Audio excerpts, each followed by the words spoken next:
यहाँ पर चुनाव में समाजवादी पार्टी का झंडा बुलंद करने वाले हमारे सेक्टर, बूथ और गांव-गांव के हमारे तमाम समाजवादी साथी इस चुनावी जनसभा में उपस्थित बड़ी संख्या में आदरणीय बुजुर्ग, नौजवान साथी, माताएं, बहनें और पत्रकार बंधुओं, मैं सबसे पहले कुनरकी विधानसभा के अपने सभी समाजवादी साथियों का बहुत बहुत धन्यवाद और आभार प्रकट करना चाहता हूं। मुझे याद है जब पिछला विधानसभा का चुनाव था, उस समय हमारे विधायक रहे हाजी रिजवान साहब, इनकी टिकट मैंने काट दी थी। ये टिकट किसी और ने नहीं काटी थी, ये टिकट हमने काटी थी। हमारे जो नेता हैं, हमारे आप लोग जानते होंगे कि हमारे पूर्व में रहे बहुत शानदार नेता शफीकुर रहमान बर्ग साहब चाहते थे कि जियाउर रहमान बर्ग हमारे विधायक बन जाएं। मुझे याद है जिस समय वो मुझसे मिलकर के आए थे और उस बातचीत में मुझे लगा कि उनकी इच्छा है कि उनके सामने ही उनका पोता सांसद बन जाए, विधायक बन जाए, कुछ बन जाए। मैंने कहा हमसे ये क्या करवा रहे हो आप, टिकट कटवा रहे हो। उन्होंने कहा कि हमारे पोते को बना दो विधायक। मैंने कहा कि ठीक है, आपकी बात मानी और हमने उस समय विधानसभा में टिकट दे दी और अपने हाजी रिजवान साहब की टिकट कट गई। आप लोगों ने एक नहीं मानी इनकी। ये जाकर के जिस दल में प्रीपेड पोस्टपेड से काम चलता है, उस दल में चले गए। लेकिन कुनरकी की जनता ने, यही नौजवान, यही बुजुर्ग, इन्होंने एक नहीं मानी और समाजवादी पार्टी के चुनाव चिन्ह साइकिल पर आपने वोट दे करके यहां से विधायक चुन करके विधानसभा में भेजा। कुछ चीजें हमारे आपके हाथ में नहीं होती हैं। हम लोग लाख कोशिश करें लेकिन हमारे हाथ में नहीं चीजें। हमने, पार्टी ने और आपने अपना नेता खो दिया। सबसे पहले टिकट लोकसभा की अगर किसी को दी गई थी तो हमारे बल्क साहब को मैंने टिकट दे दी थी। लेकिन उनके स्वास्थ्य ने और परिस्थितियों ने हमारा आपका साथ नहीं दिया, वो हमारे बीच नहीं रहे। हमारे सामने बहुत सी चीजें थी लेकिन उन चीजों को मैं बदलना नहीं चाहता था। समाजवादी पार्टी ने उसी दिन तय कर लिया कि अगर कोई लोकसभा चुनाव लड़ेगा तो जियाउर रहमान बर्ग चुनाव लड़ेंगे और आप लोगों ने उसे ऐतिहासिक वोटों से जिता करके भेज दिया। आज लोकसभा में आपकी गिनती बहुत बड़ी है। गिनती बढ़ गई होती अगर प्रशासन के लोगों ने बेईमानी नहीं की होती। आपने वो ऐतिहासिक चुनाव लड़ा, वो परिणाम आया कि पूरा देश देखने लगा है कि देखिए उत्तर प्रदेश की जनता ने क्या समर्थन किया है। और मैं अपनी मीटिंगों में कहता था, आप याद करिए, मैं यही कहता था कि जहां से बीजेपी आई है वहीं से बीजेपी जाएगी। अगर यूपी से बीजेपी आई है तो यूपी से ही बीजेपी का सफाया होगा। और आप लोगों ने उस समय के गठबंधन को, इंडिया गठबंधन और पीडीए की रणनीति को आपने मदद करने का काम किया। इंडिया गठबंधन और पीडीए ने भारतीय जनता पार्टी को हरा दिया। यही प्रशासन लगा रहा, यही अधिकारी थे। हो सकता है कोई अधिकारी कहीं रहा हो, यहां आ गया हो, कभी वहां पर सख्ती करता रहा हो, आज यहां सख्ती कर रहा है। लेकिन जनता जब खड़ी हो गई तो बताओ इंडिया गठबंधन और पीडीए की रणनीति ने बीजेपी को चारों खाने चित्त कर दिया कि नहीं कर दिया, बताओ। और ये जो लोग पीडीए से घबराए हुए हैं, ये बहुत ही नकारात्मक लोग हैं, बहुत ही निगेटिव लोग हैं। इनकी राजनीति सकारात्मक नहीं है, ये पॉजिटिव राजनीति नहीं करते, ये सौहार्द की राजनीति नहीं करते, ये नकारात्मक राजनीति करते हैं, क्योंकि इनकी सोच नकारात्मक है, इसलिए नकारात्मक राजनीति करते हैं। अभी सुनने में आ रहा है, हालांकि हमारे मुख्यमंत्री जी को अंग्रेजी नहीं आती है, और ये बात आपसे नहीं कह रहा हूं मैं, ये जो अधिकारी खड़े हैं, बड़े बड़े अधिकारी हैं, हमारे पुलिस के जवान तो शायद अंग्रेजी नहीं बोल पाएंगे, लेकिन ये थोड़े बहुत बड़े पढ़े लिखे लोग हैं, वो शायद अंग्रेजी बोल पाते होंगे।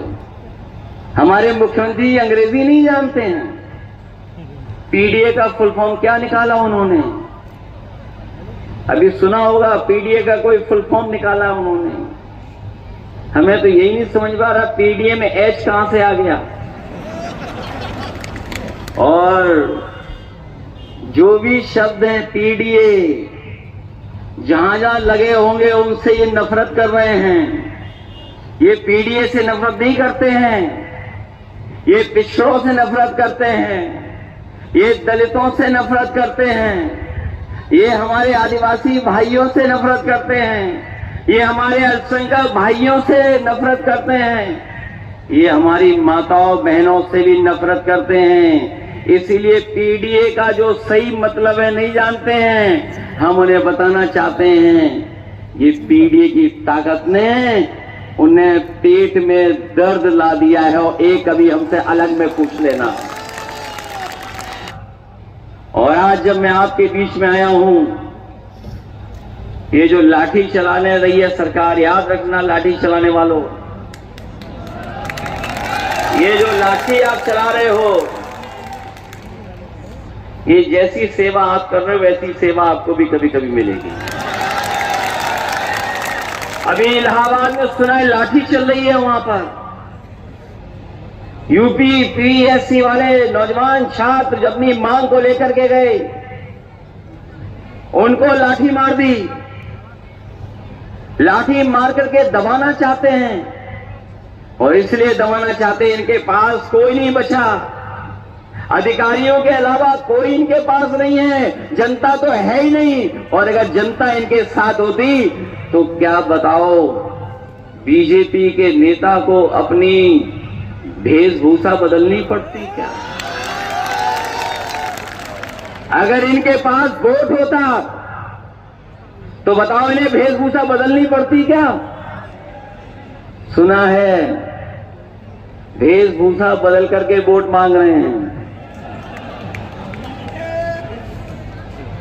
वीडियो देखे मैंने, करीब से नहीं देखा है, मैंने तो तस्वीर देखी है।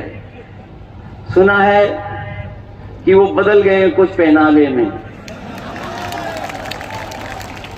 और जिन्होंने रामायण देखी होगी, रामायण जिन्होंने देखी होगी वो जानते होंगे, हमारे सीता मां का अपहरण भी भेष बदल करके हुआ था।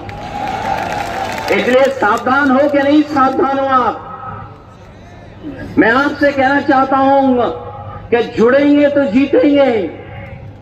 ये पीडीए की रणनीति जिताएगी आपको, और इसीलिए पीडीए से घबरा करके ये पीडीए के बारे में अनाप शनाप कह रहे हैं, पिछड़े दलित अगड़ों के बारे में। ये संविधान की लड़ाई पूरी तभी होगी जब दिल्ली से और लखनऊ से भारतीय जनता पार्टी का सफाया होगा। ये अभी लड़ाई पूरी नहीं हुई है, चुनाव हम लोग जीत गए हैं, इनको थोड़ा रोका है हम लोगों ने, लेकिन अभी हटाया नहीं है। अभी तो इनके थोड़े बहुत चेहरे डाउन हुए हैं, अभी तो इन्हें सत्ता से हटाना है। और याद करिए आप लोग, जब से बीजेपी हारी है उत्तर प्रदेश में, तब से इन्हें नींद नहीं आ रही है। जब ये करवट बदलते हैं तो कभी यूपी याद आ जाती है, यूपी की हार याद आ जाती है, और जब दूसरी करवट सोने की कोशिश बीजेपी करते हैं बीजेपी वाले तो नई अयोध्या याद आ जाती है। इन नकारात्मक राजनीति करने वालों को जनता ने नकारने का काम किया है। इसलिए संविधान हमारी ढाल है, संविधान हमें सुरक्षा देता है, संविधान हमारी शक्ति है और संविधान हमारा रक्षा कवच भी है, और संविधान हमारा पीडीए का प्रकाश स्तंभ बनकर के हमें उस रास्ते पे चलने का आह्वान करता है। इसलिए पीडीए पॉजिटिव पॉलिटिक्स है, पीडीए जोड़ने वाली पॉलिटिक्स है, पीडीए हमारी लोगों को, जो गरीब तबके के लोग हैं उनको आगे बढ़ाने की ताकत है, उनको जोड़ करके आगे चलने की ताकत है। सुना है कि यहां पर लोग घबराए हुए हैं, और अगर यही डर है तो हमें भी नहीं आना चाहिए था, हमें भी डर जाना चाहिए था। बताओ, आप लोग घबरा जाओगे, डर जाओगे आप लोग? ये चुनाव, अब ये चुनाव बताओ किसका चुनाव है? ये चुनाव अब समाजवादी पार्टी का और भविष्य का चुनाव बन गया है। आपके भविष्य का चुनाव है, समाजवादी पार्टी का चुनाव है, और जो ज्यादा घूम घूम करके न जाने क्या क्या कह रहे हैं, हमें बता रहे हैं हम माफिया हैं, गुंडे हैं, अपराधियों का साथ देते हैं। मुझे लगता है सरकार वाले कभी आईना देख करके घर से नहीं निकलते हैं। जो लोग हमें माफिया बोल रहे हैं, जो हमें न जाने क्या क्या बोल रहे हैं, वो जब घर से निकलते होंगे तो शायद आईना देख करके निकलते नहीं हैं। और जो लोग बुलडोजर लेकर के चलते थे, ये पहली सरकार है जिसने सुप्रीम कोर्ट ने जुर्माना लगा दिया है। हाई कोर्ट, सुप्रीम कोर्ट लगातार जुर्माना लगा रहा है, जुर्माना।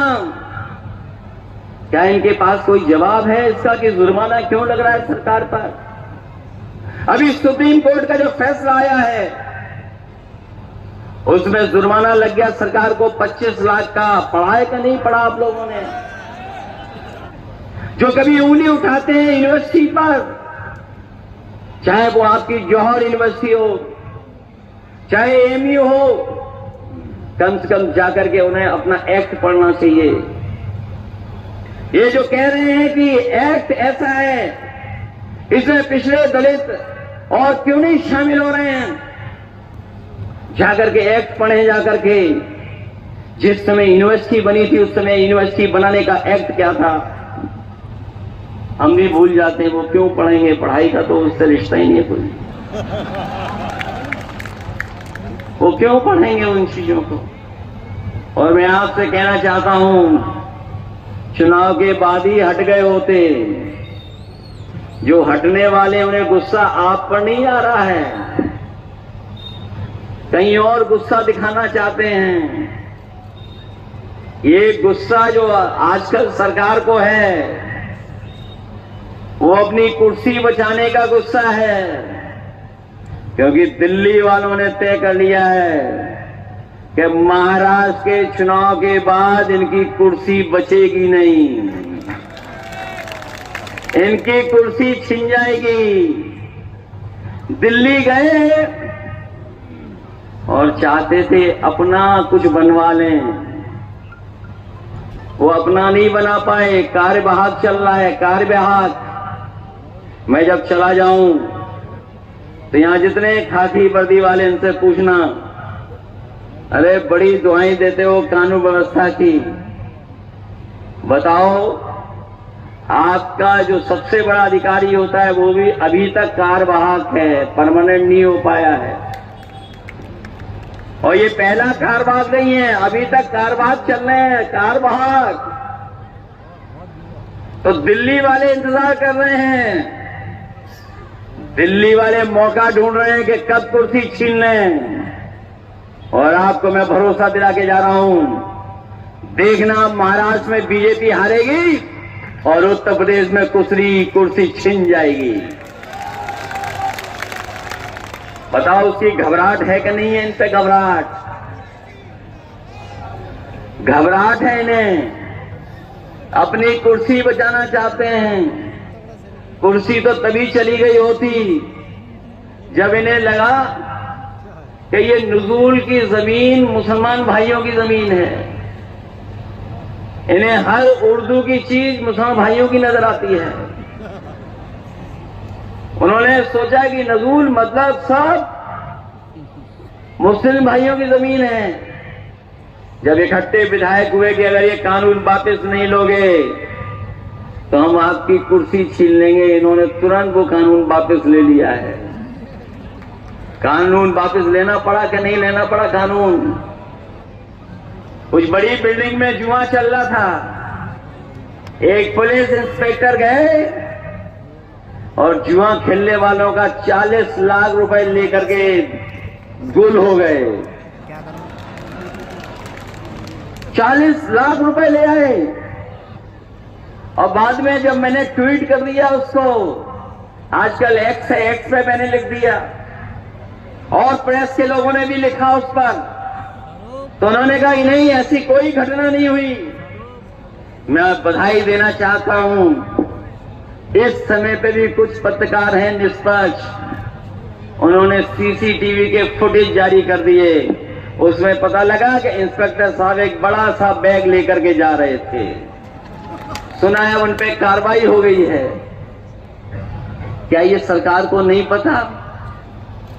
और आप में से सब जानते होंगे, जब से ये 100 नंबर कुछ और नंबर हुई है, पुलिस वालों ने भी अपना रेट बढ़ा लिया है। ये 100 नंबर, ये जितने लोग खड़े हैं प्रशासन के लोग, ये सब जानते होंगे कि ये 100 नंबर बनाया गया था इनकी सुविधा के लिए और जनता की सेवा के लिए। फोन करो पुलिस मदद के लिए आ जाए, अब तो फोन करो पुलिस लूटने आ रही है। ये कौन बदल रहा है ये प्रशासन को? क्या सरकार को नहीं पता? इतनी लूट मची हुई है। ये पहले बोरी में से चोरी कर रहे थे, अब पूरी बोरी चोरी हो गई। बताओ बोरी चोरी हो गई कि नहीं हो गई? ये लोग ऐसे वैसे नहीं कमा रहे हैं। एक बार बड़े अधिकारियों को पता लगा कि एक थाने में बहुत कमाई हो रही है। वो बड़े अधिकारी पहुंच गए उस थाने में, रंगों हाथों पुलिस पकड़ ली। बताओ, रंगे हाथ पकड़ ली पुलिस को। और जानते हो, बताओ क्या कमाई थी उस थाने की? कभी आपने हिसाब किताब लगाया, सोचा कि क्या कमाई थी उस थाने की? 15 लाख रुपए प्रतिदिन कमाई थी। बताओ, ये सरकार अपने आप को ईमानदार बोल रही है? मैंने 2 उदाहरण दिए हैं, अगर ये 2 उदाहरण गलत हैं तो बताएं, कोई बताए हमें। जो इस जिले में अधिकारी हैं, 2 उदाहरण मैंने दिए, करो कार्रवाई। बोलो अगर ये 2 उदाहरण गलत हों तो बता दो हमें। 2 उदाहरण दिए, पूरी की पूरी सरकार ने पुलिस को चोरी पे लगा दिया। बताओ, ये बदनामी हो रही है उत्तर प्रदेश की कि नहीं बदनामी हो रही?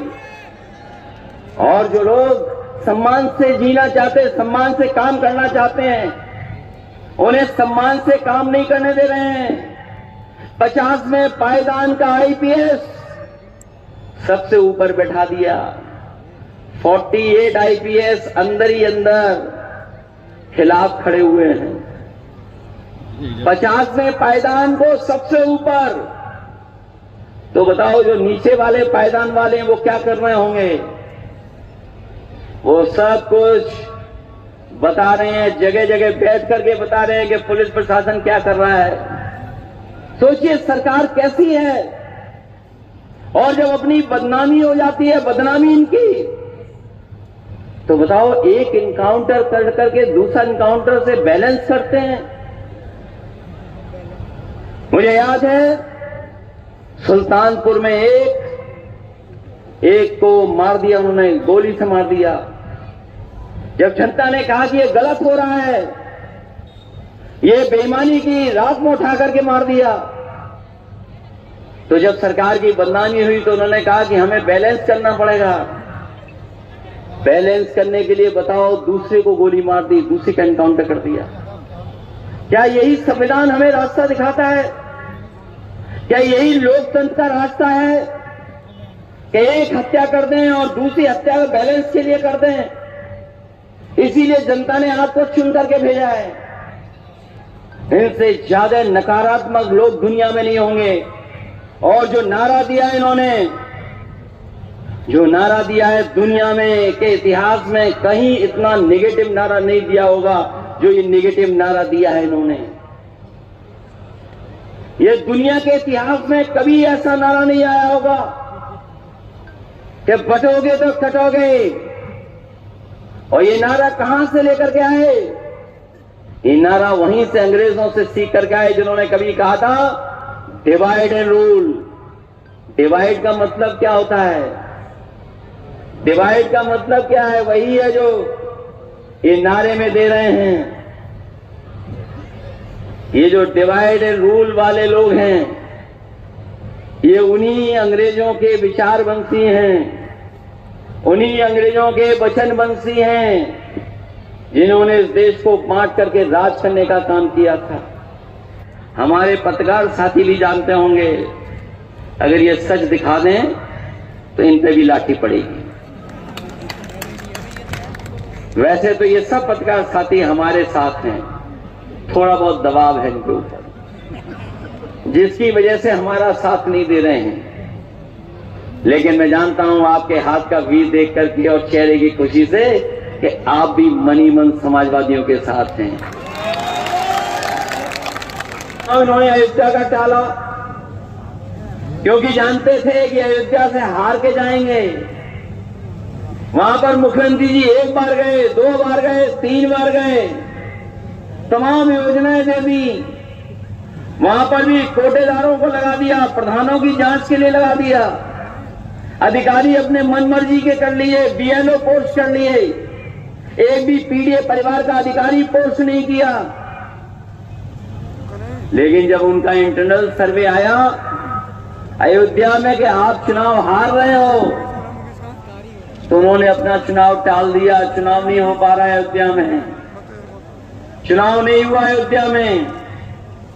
और जो तारीख थी चुनाव की, इन्हें पता लग गया कि चुनाव हार गए, सबके सब हार गए। ये परसेंटेज में 100 की 100 सीटें हार रहे हैं और गिनती में 9 की 9 सीटें हार रहे हैं। इसीलिए चुनाव टाल दिया इन्होंने, क्योंकि बहुत सारी जगह पर त्योहार के समय पर लोग दूर दूर से अपने घर आए थे कि ये बाहर से लोग आए हैं, ये लोग वोट डाल देंगे इनके खिलाफ। इसलिए इन्होंने बताओ चुनाव की तारीख बदल दी कि नहीं बदल दी, खर्चा बढ़ा दिया कि नहीं बढ़ा दिया। बीजेपी वालों को क्या, वो सरकार में है, किसी अधिकारी को हिला देंगे, खर्चा ले लेंगे, किसी अधिकारी को डरा देंगे, खर्चा ले लेंगे। और इसीलिए इन्होंने चुनाव टाल दिया, क्योंकि इन्होंने पता था कि चुनाव हारने जा रहे हैं। ये बात तो समझ में आ रही होगी कि चुनाव क्यों टाला इन्होंने। हम तो ये कह रहे हैं कि जितना चुनाव टालोगे उतना बुरा हारोगे। बताओ हराओगे नहीं कि नहीं हराओगे आप लोग। और ये जो नौजवान जो हमारे होंगे, हमारे नौजवान जानते होंगे कि नौकरी और रोजगार किसी को दे नहीं पाए हैं लोग। कहीं नौकरी सरकारी मिली हो किसी को तो बता दो। ये नौकरी नहीं दे पा रहे हैं। नौकरी भाजपा के एजेंडा में ही नहीं है, एजेंडा में ही नहीं है। इनके एजेंडा में नौकरी नहीं है। ये युवाओं के साथ साथ उन युवाओं के भविष्य के साथ भी धोखा कर रहे हैं। न केवल यूपी में जगह जगह पर, बल्कि इलाहाबाद से लेकर के सब जगह छात्र आंदोलन में हैं। आंदोलन कर रहे हैं, क्योंकि जिस तरह की व्यवस्था है उस व्यवस्था के खिलाफ नौजवान सड़कों पर है, भारतीय जनता पार्टी के खिलाफ खड़े हैं। इसीलिए पुलिस प्रशासन को आगे कर रहे हैं। ये पुलिस प्रशासन वाले किसी के नहीं हैं। जो बात मैं कह रहा हूं वो जिम्मेदारी के साथ कह रहा हूं। ये किसी के नहीं है पुलिस प्रशासन वाले लोग। ये कल आपके थे, आज इनके हैं। इनको ये भी पता है कि कल जो भविष्य है वो समाजवादियों का है, पीडीए का है, इंडिया गठबंधन का है। इसलिए थोड़ा दिखाएंगे अपना रुतबा। अगर ये रुतबा दिखाएं तो खामोश हो जाना, लेकिन याद रखना वोट ही असली ताकत है। ये वोट ही छीनना चाहते हैं, वोट ना पड़े इसलिए पहले ये वोटर लिस्ट में हेरा फेरी करना चाहते थे। पार्टी ने सुझाव दिया, तख्ती लेकर के पहुंच गए, कोई वोट वोटर लिस्ट से नहीं काट पाए ये लोग। बताओ ये वोट क्या काट पाए? और मैं आपसे कहना चाहता हूं, वोटर लिस्ट से अगर वोट कटाओ किसी का, अगर कोई काट दे वोट वोटर लिस्ट से, तो पिछला जो वोट डाला था उस वोटर लिस्ट की कॉपी और इस चुनाव में जो वोट कटा उसकी फोटोकॉपी हमें दे देना आकर के। मैं आपको भरोसा दिलाता हूं उस अधिकारी को जेल भेजने का काम हम लोग करेंगे। मैंने एक बार आरोप लगाया था 2022 के चुनाव में, मैंने 2022 के चुनाव में आरोप लगाया था और मैंने ये कहा था कि चुनाव आयोग ने जानबूझ करके समाजवादी पार्टी का वोट वोटर लिस्ट से हटा दिया। ये बात मैं 2022 की बता रहा हूं आपको। जब ये आरोप लगाया हम लोगों ने तो चुनाव आयोग ने मुझे नोटिस दिया कि किस आधार पर अभी आप कह रहे हो। जब मुझे नोटिस मिला तो मैंने 18,000 अपने कार्यकर्ताओं का एफिडेविट के साथ चुनाव आयोग को सूची दे दी।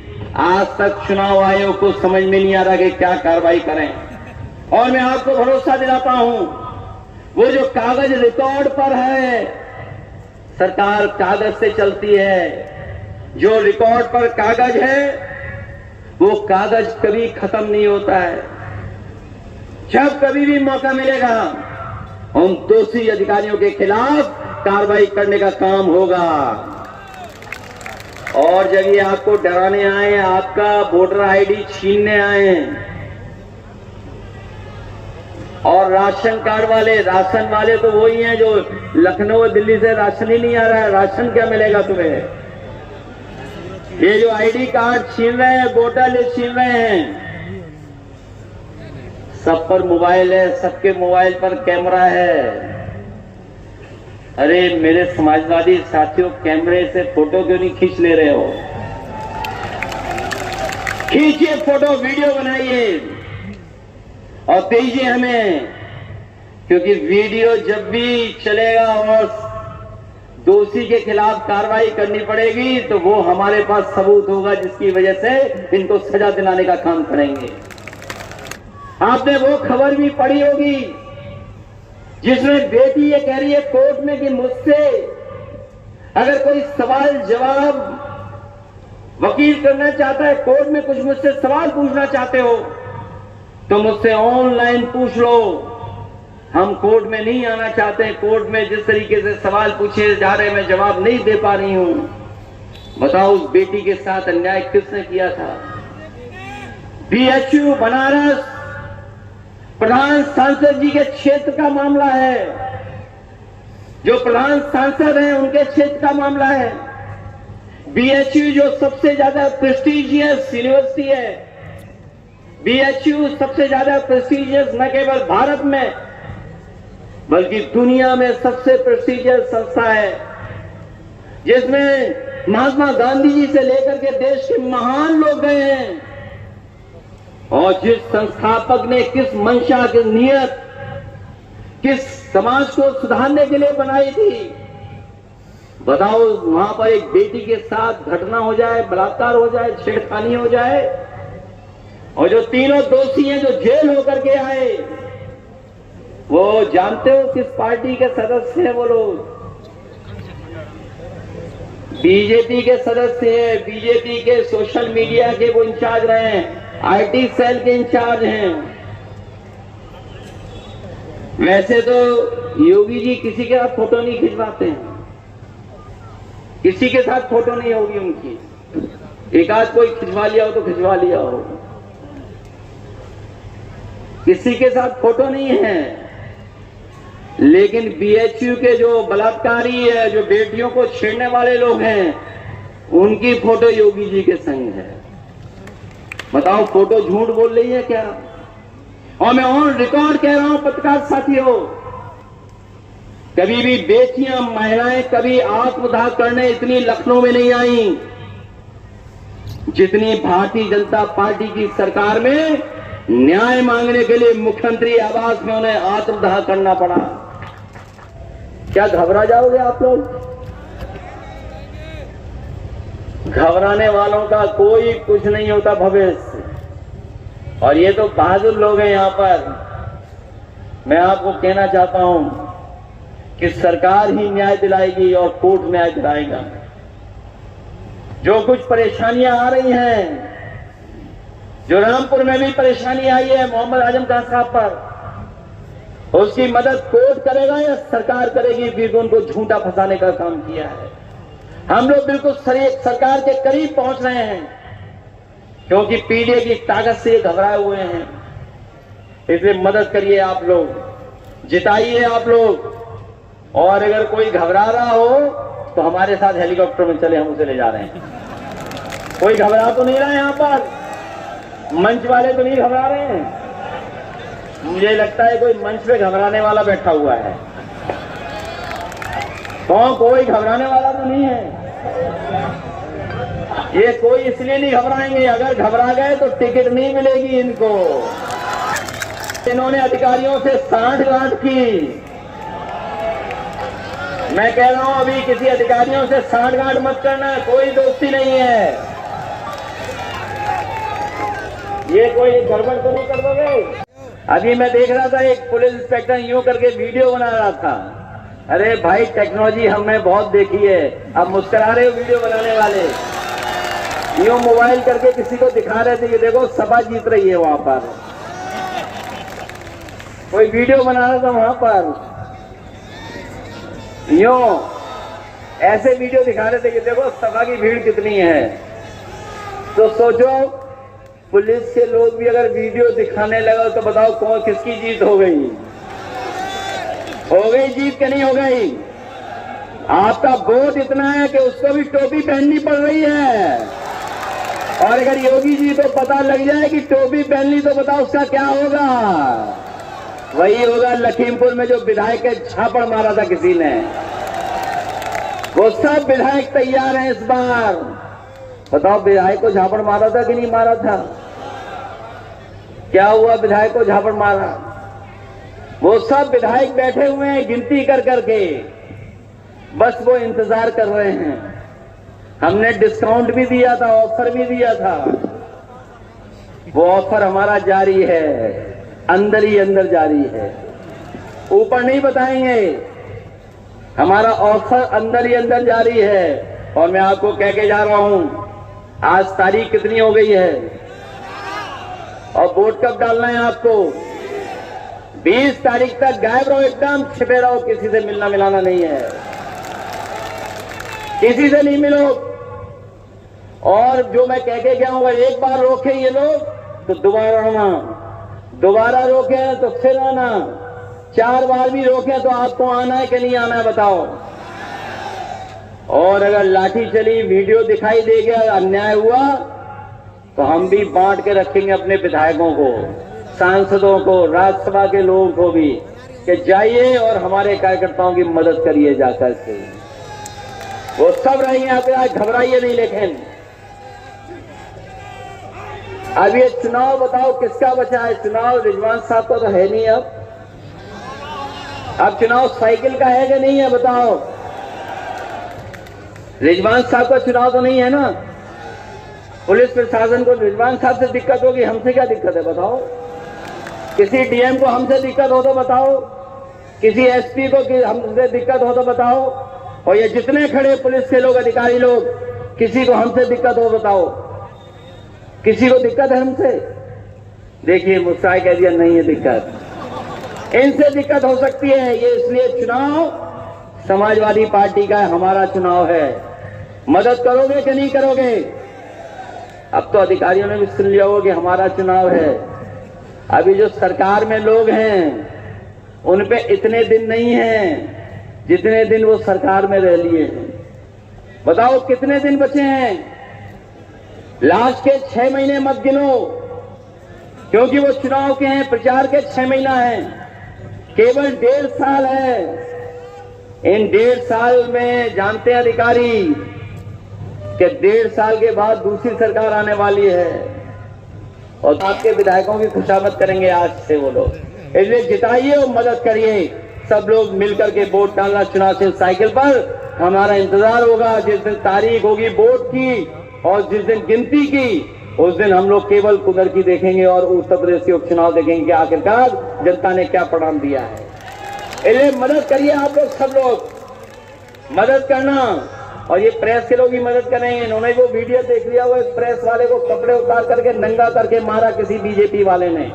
बताओ अपने पत्रकार साथी की मदद करोगे कि नहीं करोगे? आप लोग बताओ, आपके ही साथी को नंगा करके मारा हो, बताओ ये लोकतंत्र है क्या? यही संविधान हमें बताता है, दिखाता है रास्ता। इसलिए मदद करिए आप लोग, सहयोग करिए सब लोग मिलकर के और चुनाव चिन्ह साइकिल को जिताने का काम करना। बहुत बहुत धन्यवाद आपका।